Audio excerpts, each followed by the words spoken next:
What's going on, everybody? This is Best in the Borough with another gameplay commentary. Try to knock out this intro right quick because this is a match of TDM on Aftermath, and yeah, that's all I'm gonna talk about as far as the game goes. But so I wanted to discuss the advice that my friend Phil gave me once upon a time in relation to a female, and this female, she came into my job. I still remember that first day I ever saw her because I just thought she was one of the most beautiful people I've ever seen.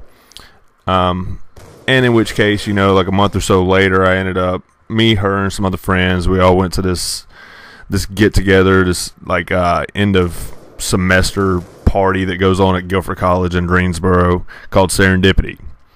She was a student there at the time, and you know, we were all having drinks and everything. I knew she had a boyfriend at the time, but I couldn't resist. You know, I got a little tipsy, and I decided I was going to holler at her. So, you know, I just let her know, like, hey, ever since the first moment I saw you, I thought you were the most beautiful person I've ever seen, and you know, I wanted to know what's up. And she's like, well, Alan, you know, I got a boyfriend, and if you did not know, yes, my name is Alan. And she was like, Alan, you know, I got a boyfriend, so I can't do nothing. And I was like, well, you know, if you respect your relationship, I respect your relationship.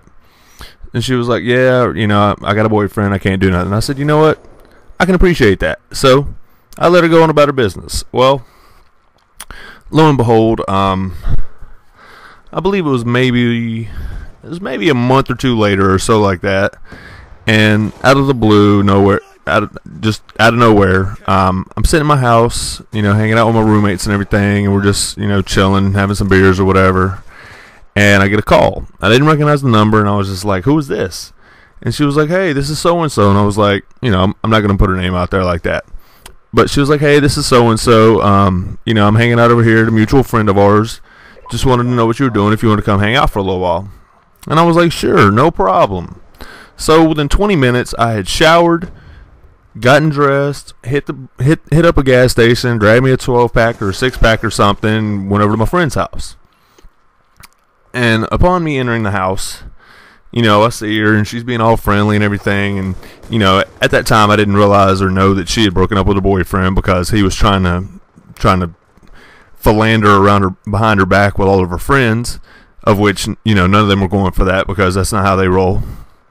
So, as soon as I walk in, she's like, hey, you know, my friends were downstairs. They were all kind of ciphering, as you might call it, you know, just kind of rapping, just freestyling, just having fun. Well, she was like, hey, you know, if you spit a rhyme, I'll give you a kiss.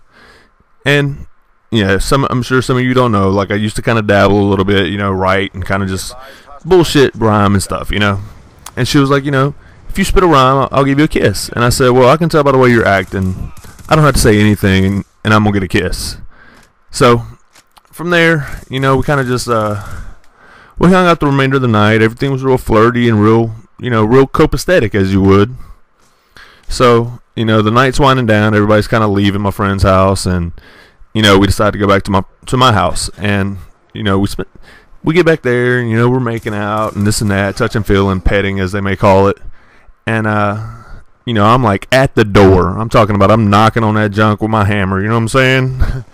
And the only thing she keeps saying is, oh, Alan, I want you to wait. And I'm like, wait for what? Like, you don't go home with a dude and get him hard as a rock to tell him you want him to wait. That's not what you get in that scenario. So, you know, I was willing to respect her wishes, you know, so I didn't press it no further. You know, I was happy with just, you know, spending time with her and getting to know her better. So that kind of proceeded for about it was about 10 days or so, 10 or 12 days. I think it was about 10. And you know, I'm kind of reaching the limitations of my patience at that point, because every day it's the same situation. Like, you know, we would maybe go to the club together or separately, you know, with our own friends, and then later on in the evening we'd get together, you know, after party and just kind of hanging out and, you know, making out. And you know, every time I'm sitting there right there just kind of poking her, and she's like, no, I want you to wait. So finally, on like the 10th, 12th day, and she finally says, I want to feel it. And I'm like, well, this isn't the best opportunity, because I'm not prepared. I don't have a condom because I thought you were still going to be bullshitting like you were the previous like 10 days.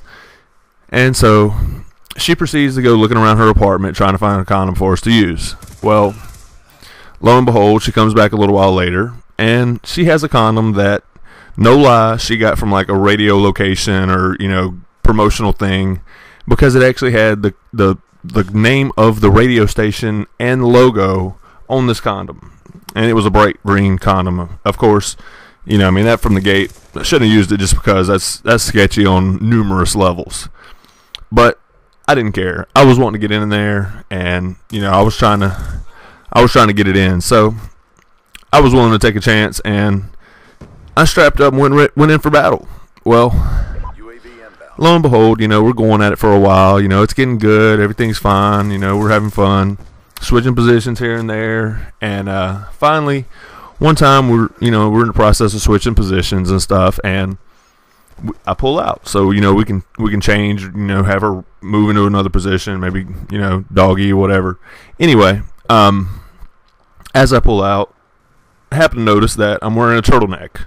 And if you don't know what that terminology is, that means the condom is broke and it has been shoved to the base of your penis. Okay, not a good scenario when you're hooking up with somebody. So, at which point, you know, and the typical female response to this is always like they just get up and go run into the bathroom like you just dumped radioactive sludge in their vagina, when, you know, 20 minutes before that they were, you know, begging for it.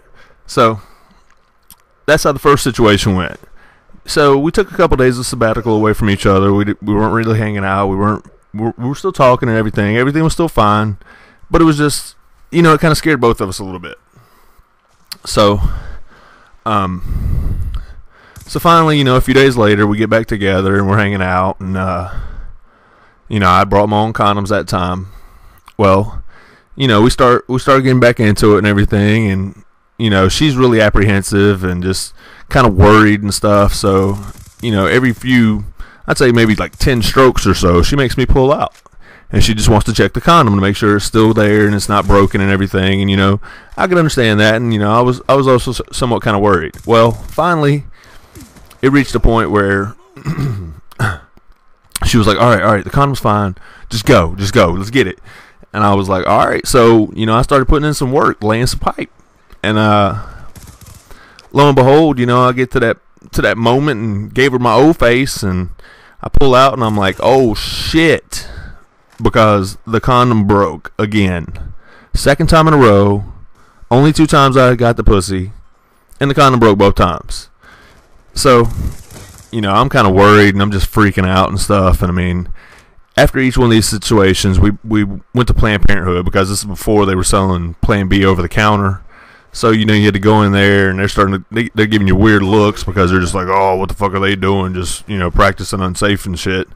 So, after the second time, I go to my friend Phil, and I'm like, look, Phil, I'm like, I really like this girl.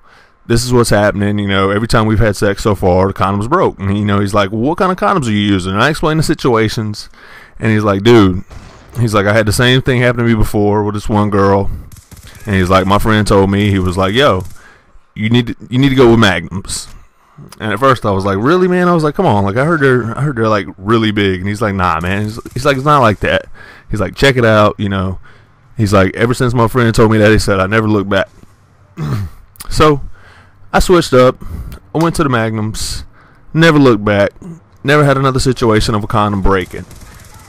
And I mean, that was some of the best advice I ever got.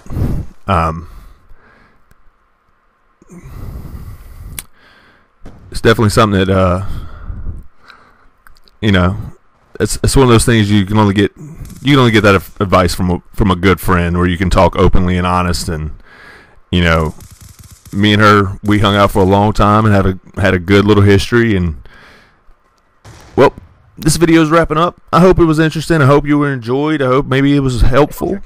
If it was, you know, be sure to leave it in the comments. Be sure to leave a like, rate, comment, like, and subscribe. The buttons are on the bottom. I appreciate you watching. Thanks.